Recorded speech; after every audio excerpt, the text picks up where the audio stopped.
What's up, guys? Dirk Knudsen with you. We remember Hillsboro. Here I am at 222 East Main Street. I'm at the Artful Garden. I'm going to take you over here in a minute and show you that. But I'm also in the old Rexall Delta Drug here, owned by the Engeldengers, great Hillsboro family. You can see here in a little bit of screenshot, you can see what I'm starting to work on here is I've got a spot for my real estate company, but more than that, I've got about 30 feet of this beautiful building to work and to do the historic work that we're doing. On the wall, you're going to see from the 1800s all the way through about the 1950s, and as we begin to fill out the space behind the camera here, there's going to be more of that happening. Down here, I'm bringing some of my collections, and then some of our members, guys like Andy Van Dyke brought down today the Washington County Argus 1951 cookbook. Thank you, Andy. The Epsilon Sigma Alpha Sorority cookbook. And we have the Cecilia Curse's Kitchen from 1990 and the Hillsboro Argus cookbook from 1939. And all the handwritten stuff in here. So here's the goal, is the Washington County Museum is sort of changing their mission. They're going away from sort of the early history and they're working on other initiatives. Some of us think Hillsboro is too important and too crucial. And remember, we're Hub City. This is where it all started. This is where the things happened when the pioneers came here over the Columbia River. Joe Meek and the first 4 pioneers came the year after Joseph Gale got here, 1840. They settled right out here off of Brookwood, where all the development's occurring now. And we have houses, establishment. We have that pioneer spirit mixing with the native people. God bless them before they all were basically wiped out by the white man's disease. Hate to say it, but that's what happened. There's no houses in Portland back then, right? So as we begin to learn our history, we learn that Hillsboro and Washington County, the Tualatin Plains, became the groundwork from which everything in the Pacific Northwest emanated, okay? The big meeting at Champloo happened in 1843. Several of the families here from Washington County went and helped create the early government, which would lean us away from British rule under the Hudson Bay Company and the British to an independent land, which would eventually become part of the Union in 1859.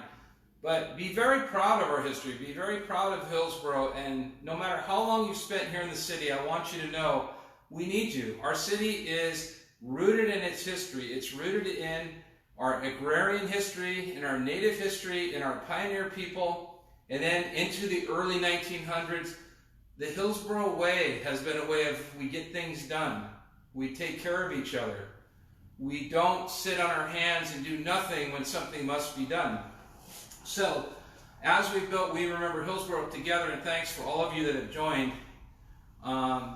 this spirit, which has been awake, but many people with the spirit of the old times have felt unwelcomed in this new Hillsboro. And that's not right. 1 in 4 of us here in Hillsboro have been here longer than 20 years. Think about that. So to you I say, be proud and stand up and be strong.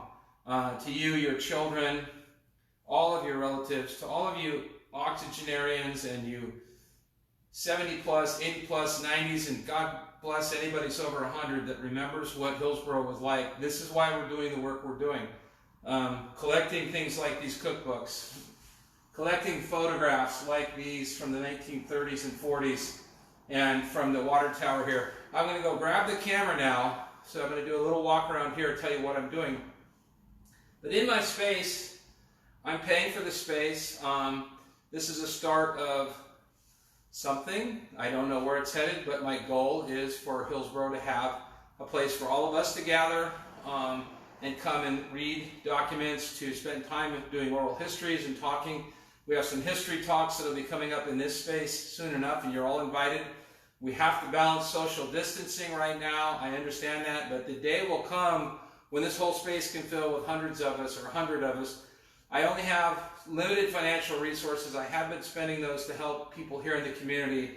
And I am determined as the president of the Hillsboro Historical Society that our board and our members and all of you hopefully will join us we will build a place. It can be here, it can be in someone's home, on a local farm nearby, but we will build a place to fold our collective energies together, to collect things like stories, documents, furniture like the Dr. Bailey desk, which came from across the street. And those of you that haven't heard, it's at City Hall now. But we have to insist that our historical story be maintained, be honored, and be told. Our city government has not honored that over the years. As much as I might love various people who work within the city, that chair at the table at City Hall has been very small and very diminished. And to people like Bob Herb and Les Davies and Bill Crandall and Charlie Noble and Marlis Carter, who owns the building here where I'm at, and the list goes on and on and on and on. And to all of you that graduated from Old Hill High and New Hill High and Glencoe and Century and Liberty and the new high school to come, take pride in being a Hillsboroite. Take pride in being from here. For all of you older Rincons, you Orinco people, take pride. It's time to stand up. It's time for our town in the year 2020 to take account, to take responsibility for what we've done, the good and the bad. It can't all be concrete factories and chemical towers. It cannot. So that needs to stop. And we need to pull back and take a look, and we need to go back in and start working towards our history and working with it, because from that will come livability, a better livability, will come more of a mindset. To all you newcomers, welcome to Hillsboro. You're here, and I want you to be proud for being here. Like every town that went from 21,000 people lived here when I graduated high school in 1981 from Hill High. Here we are at 107, you can't even count, 70 people a day moving to Hillsboro. How are they supposed to know what it means to be from Hillsboro if nobody keeps our history, if nobody tells them the Hillsboro way? And the way evolves. It's not a way that's stuck in the old. It always has evolved. It's always changed. The pioneer people came and they replaced the native people unwittingly, unwillingly, or willingly. It happened. But no matter what happens, the Hillsboro way has a mindset that should drive it and does drive it. And for all of us in the right mindset, we are the city. We are the city's beating heart and soul, and we will become the city of the future. So let's take Hillsboro forward. Let me show you just a little bit about what's here. Over here, well, this is kind of cool. The back of the old building is here, so I'll show you what this looks like.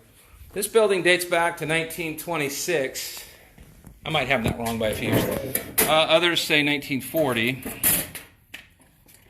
Out the back of this building is a really cool alley space. The JCPenney's building's right next door. Used to get my clothes there, right? And all of you will recognize U.S. Bank here, okay? And my good buddy Darcy is over there at White Birch. So this is the backyard of our space. And this is the joint alley. Down here is the back of the old Copperstone.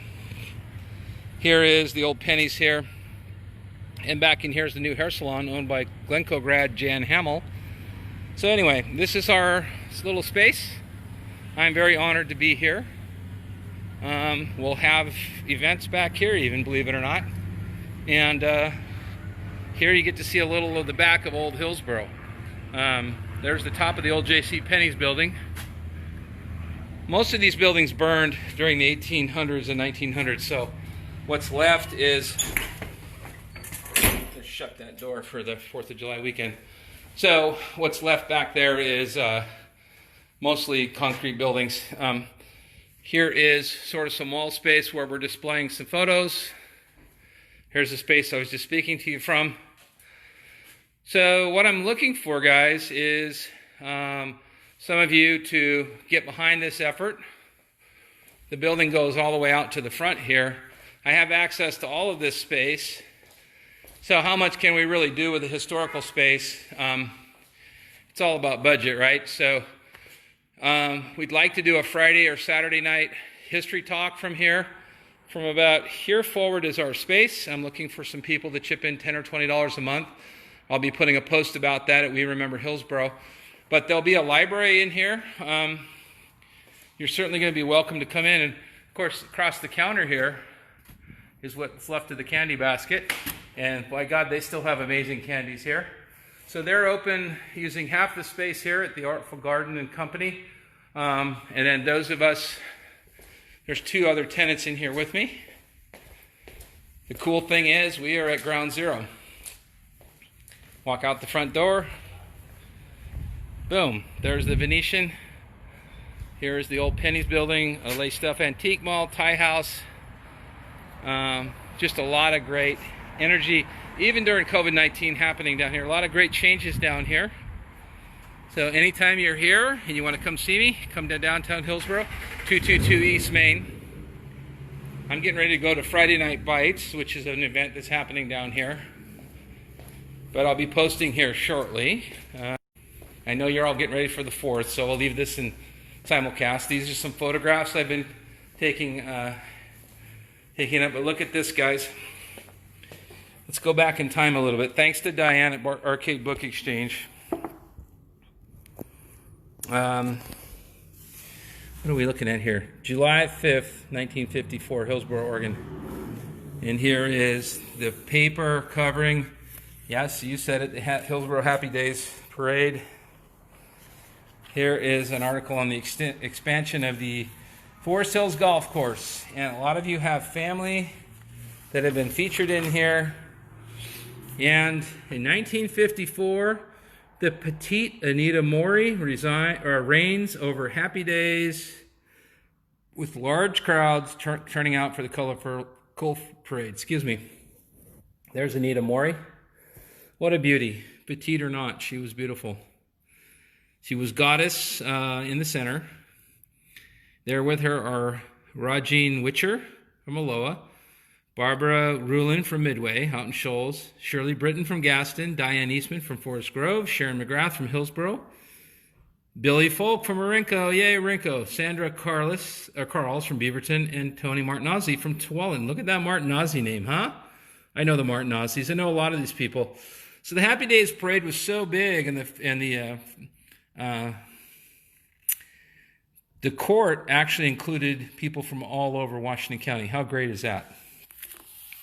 So these are down here. You guys want to come grab a coffee at Insomnia or at the Hillsboro Pharmacy. Come down and have a seat. I don't care if I'm here working or not.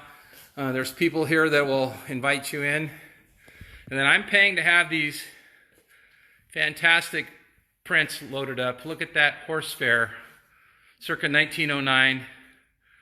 This is right across the street from where I just took you guys. Here's the arrival of the Oregon Electric, or the SPNS Red Electric, in downtown Hillsboro. And these are 5, 6, 7 feet across. It's costing a couple of bucks to put these together. But basically everywhere you come in here, there may be some of that once in a while, and we'll do some wine tasting and from local wineries, and then we'll have videos and other things playing here. So I can't thank you enough. You can see here, I think you can see, oh yeah, let's go over to this one. So see, here we go. Here's where I am right now. I'm in the Rexall building that you see right there. And that's just a great shot of Hillsboro. I think that's back in the 40s probably. There's the Venetian Theater, Perfection Bakery, hello.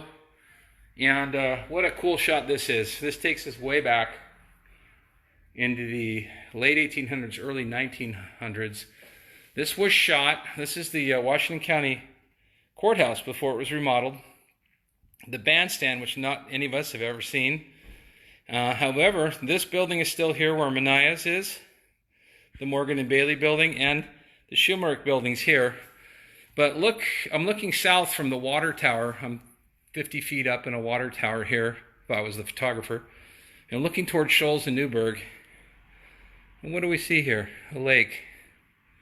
Bet you didn't know there was a big lake next to Hillsboro, did you? Well, some of you do. That was known as Mirror Lake, which is now Jackson Bottom. Anyway, as we reflect, happy 4th of July, everybody. Have a great weekend. I'll be in Hillsboro working and doing other stuff. But if you can get behind this kind of an effort, by God, do it, because Like I said, the spirit of this town is alive and well. We've got something started here through the Hillsboro Historical Society. I have their support, and they have mine. And we will move ahead. Have a great 4th. And you know what? Go Hillsboro. Hillsboro strong. Stay strong, everyone. Fight your way through this thing. And get out when you can. Mask up and do the right thing. And look to the future. Always look to the future. God bless everyone.